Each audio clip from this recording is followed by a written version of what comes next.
Olá, boa noite.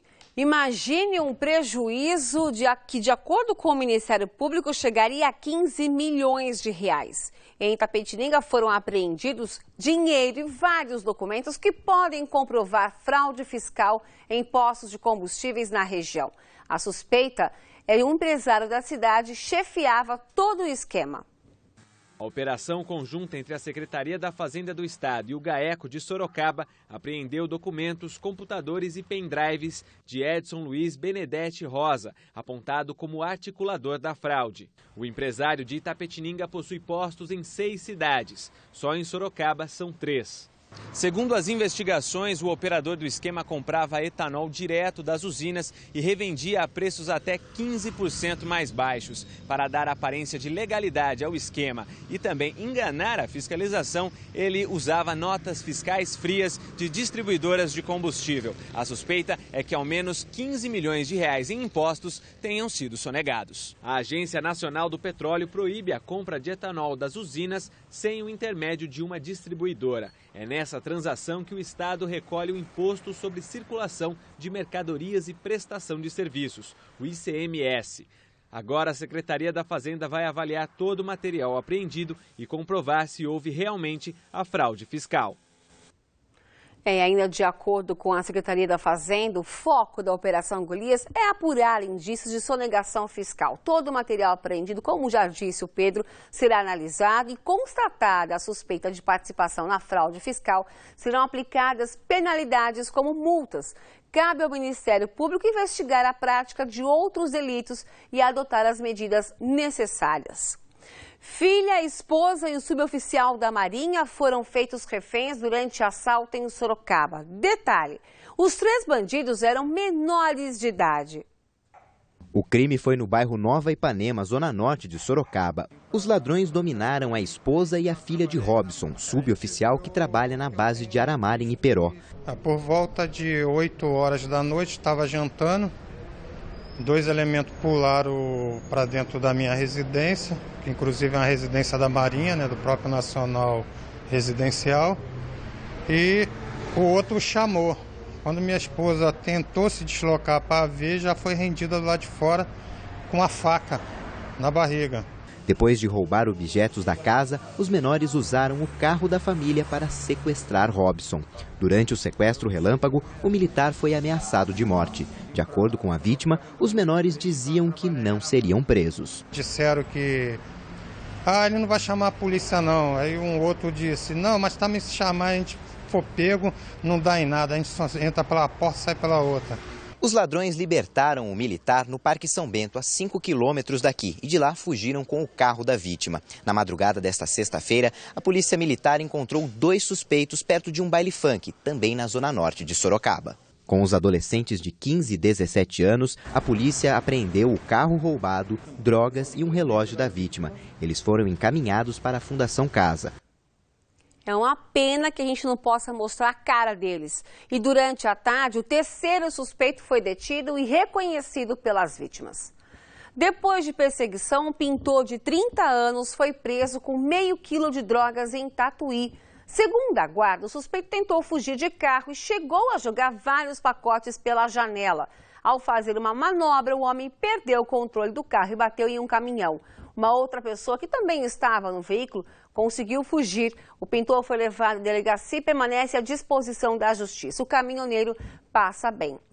E a Justiça do Trabalho condenou uma empresa de Sorocaba e um dos sócios proprietários ao pagamento de R$500 mil em indenização por assédio moral a funcionários. Entre as acusações estão ameaças com armas de fogo e uso de palavras racistas para tentar forçar os trabalhadores a pedirem demissão. A decisão é do juiz Vinícius Teixeira do Carmo, da 4ª Vara do Trabalho de Sorocaba. Na audiência, testemunhas disseram ao juiz: presenciei o réu chamar o funcionário de macaco e urubu várias vezes. Ele jogava jornal velho ou revista velha no chão para que eu pegasse no pé dele. Uma outra testemunha diz que foi chamada de barrigudo pelo fato de ser gordo. O chefe ainda teria dito para ele que não gostava de crente e detestava crente. A suposta vítima é evangélica. Em outro depoimento, outra testemunha diz que ouviu do empresário: essa raça negra é imunda, seu preto sujo. Ela ainda diz: uma vez entrei na sala do réu e vi um revólver em cima da mesa dele, mas ele não me ameaçou com o revólver. Quanto absurdo! E segundo o procurador do Ministério Público do Trabalho, Gustavo Riso, a arma cumpre um duplo objetivo. Primeiro, intimidar os trabalhadores e segundo, forçá-los a pedir demissão.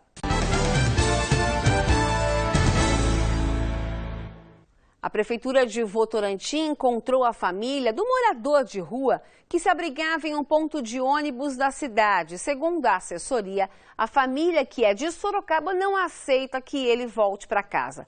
A solução encontrada foi levá-lo para uma entidade beneficente de Sorocaba que atende os moradores de rua, mas o homem recusou. Ele foi encaminhado então ao CREAS, especializado em população de rua, que vai conversar com a família para aceitá-lo de volta.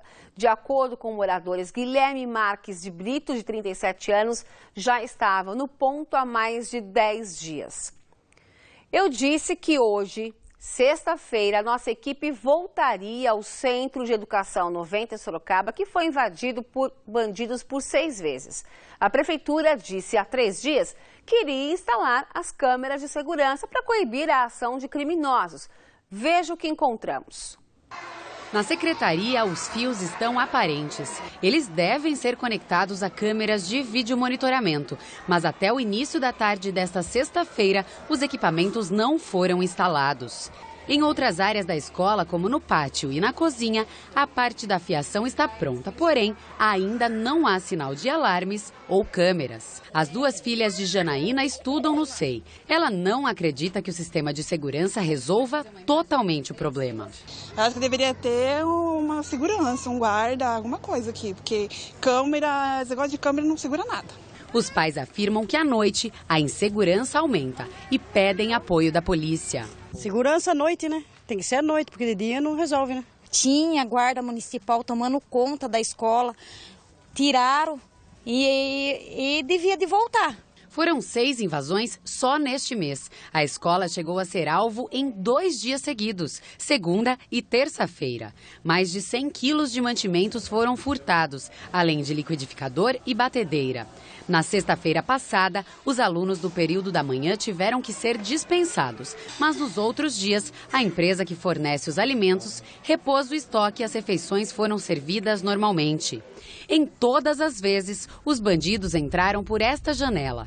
Nos fundos, a escola tem uma mata e várias casas em construção, o que facilita o acesso. 2 homens foram detidos suspeitos de terem participado dos assaltos à SEI 90. Eles estavam no bairro vizinho, Parque Vitória Régia, e tentavam vender os alimentos, falando que se tratavam de doações e precisavam do dinheiro para ajudar a família. A Polícia Civil investiga se outros suspeitos estão envolvidos no crime.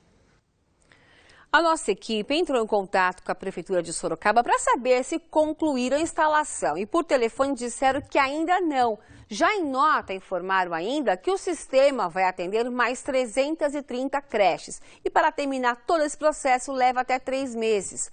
Essa data desmente o que disse o secretário de Segurança Comunitária, João Leandro, na última terça-feira para o Noticidade. Vamos relembrar o que ele fala. Esta semana, até sexta-feira, a gente conclui a instalação do sistema de monitoramento naquela unidade. Coincide com uma ação que a Prefeitura já vinha tomando por determinação do prefeito Panunzio desde o ano passado, culminando agora com o final da licitação, que vai custar algo em torno de 13 milhões de reais por ano para a Prefeitura Municipal de Sorocaba, que é monitoramento e videomonitoramento e vigilância em todos os próprios municipais. Mas a instalação não foi feita, como o senhor disse. Agora, uma coisa, temos que ser justo. A ronda da Guarda Municipal foi mesmo intensificada e 2 suspeitos de invadir, como mostramos na reportagem, o SEI 90, foram detidos. Que continue assim. Um motorista aparentemente embriagado bateu no muro de uma creche hoje em Sorocaba. Foi um susto. Com a batida, o veículo fez um buraco no muro da creche e tijolos danificaram o carro de uma das funcionárias do local. Felizmente, as crianças que estavam na creche não foram atingidas.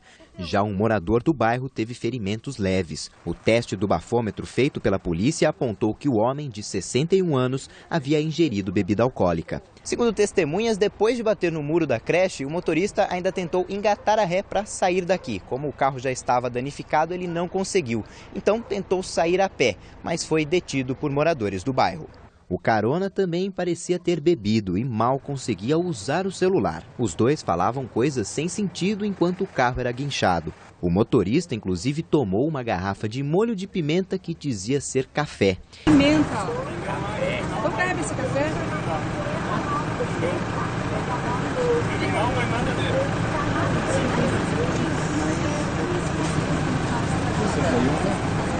Eu falei pro senhor que não era café, eu falei que era pimenta. Ele foi detido e vai responder por embriaguez ao volante. A policial mandou muito bem. Café, então toma, vai. Também em Sorocaba, um homem ficou ferido em um capotamento na rodovia Raposo Tavares. O carro ficou bastante danificado. Apesar do estrago, o motorista teve ferimentos leves. O veículo foi atingido por este caminhão guindaste que entrou na pista marginal da Raposo Tavares, em Sorocaba. O automóvel ainda foi atingido por outro caminhão.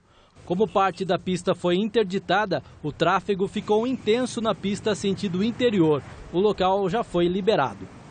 Uma idosa de 81 anos morreu depois de ser atropelada na Avenida General Carneiro, em Sorocaba. Segundo a Urbis, empresa que administra o trânsito da cidade, um carro atingiu a vítima. O SAMU foi acionado, mas ao chegar ao local, constatou a morte da mulher. Após agir em 3 cidades, bandido é perseguido e baleado em Sorocaba. Segundo a polícia, a ação começou depois que 3 homens roubaram um comerciante em Pilar do Sul. O bando seguiu a vítima, que saiu de Campinas. O homem foi deixado em Pilar do Sul e o trio fugiu em direção a Sorocaba, onde foi abordado. 2 foram presos. O que conseguiu fugir fez uma nova vítima, desta vez uma mulher. Ele tentou a fuga com o carro dela. Houve troca de tiros e o suspeito ficou ferido. A vítima, apesar do susto, nada sofreu. Toda a perseguição, desde Pilar do Sul, teve apoio do helicóptero Águia da Polícia Militar.